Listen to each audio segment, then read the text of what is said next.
Welcome to Dave's American Flyer Trains. Join me to explore American Flyer trains by A.C. Gilbert, rebuilt and maintained to engineering practices, factory specifications, standards, and underpinned by lessons learned from literature, experience, collaboration, and applied knowledge to update and advance the skill of this craft. Please subscribe. Together we'll preserve these great trains through value-added quality content. Remember, the trains are the show.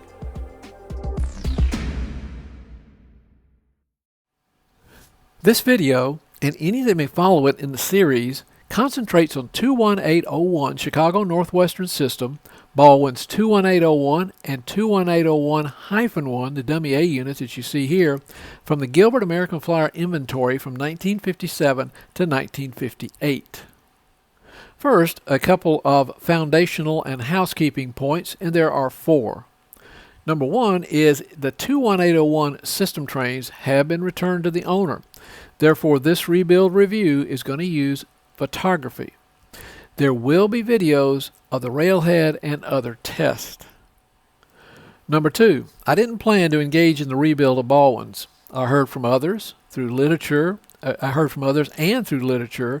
Baldwins are difficult to work on, that mitigating noise, poor performance, and heat generation is not possible. When I heard this, it reminded me of working on Gilbert hand cars, of course, something I do but not my favorite projects. More on Gilbert hand cars will be released through this channel, Dave's AF Trains, in the future, about a recently completed conversion of a 740 hand car to direct current. That is DC operating with DC power with remote control, back and forth, and forward and reverse operation. Because it provides some foundational information, I encourage you to watch Dave's AF Trains previously released videos on the rebuilds of Baldwin's 504 and 812. Links to all of those videos, of which I think there's 6, are in the description below. So either click on those or copy and paste them to your browser. In 2022, I engaged in a rebuild of Baldwin's Western Pacific 504 and Texas Pacific 812 that really changed my opinion about Baldwins. Through careful time-tested experience and process, I demonstrated they are easy to work on, that disassembly provides excellent accessibility to the interior of the train and its infrastructure and its components, that you can improve performance, I didn't say make it perfect, reduce some heat and some noise. And finally, number 4, believe and follow the science, best practices, standards, experience, knowledge, and insight of others through collaboration. In wrapping up this part of the initial video, there is no need to add weights to a Gilbert American Flyer Baldwin locomotives. The overall highest level common goal of rebuilding any of these locomotives, of course given the givens such as disassembly, cleaning, polishing, adjusting, lubrication as the foundation, the common goal is the reduction of friction and drag. Therefore, if you reduce those, you reduce the work performed by the train, reducing the amp draw that manages the heat production, that it can improve tractive force, most notably through the maintenance and possible replacement of pull more tires and wheels. I've demonstrated through these 3 trains that the replacement of the pull more tires and wheels makes a big difference. Now, I have no idea what an endurance test is, but I do know Gilbert designed, documented, and performed testing based upon clearly defined specifications, including track and railhead length, and what to involve as track accessories. If you'll send an email to Dave's AF Trains at the email address at the end of this video, and probably it can be seen at the end of all my videos, I will return to you the 21801 test specifications for both power, amp draw, and test track.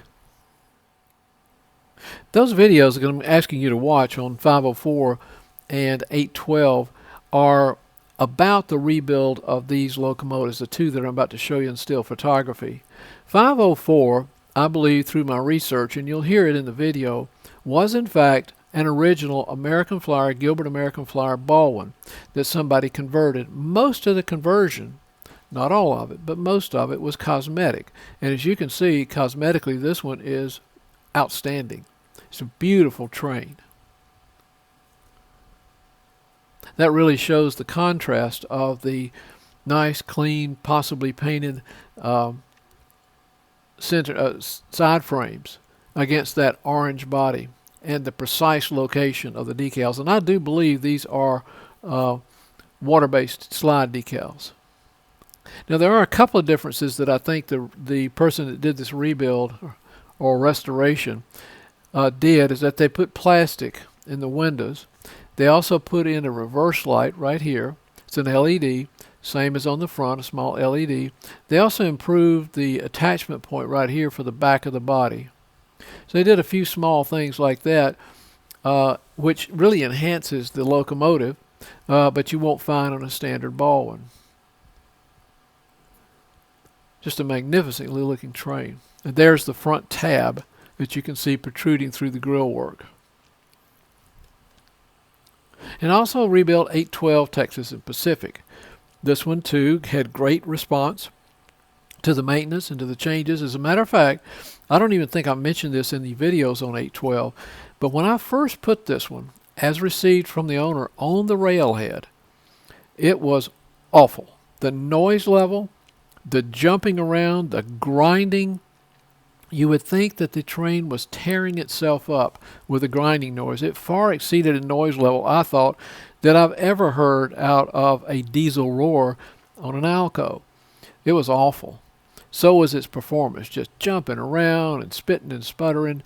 It looked pretty hopeless. But I want you to see in those videos how well it performed later, and I'm going to thoroughly explain when I talk about the rebuild of 21801's power unit, what made, I think, a difference in this one as well as 21801. Thanks to everyone who watched this video to the end. Please subscribe to the channel to see more of this content. Give a like or comment as you see fit. And above all, remember, the trains are the show.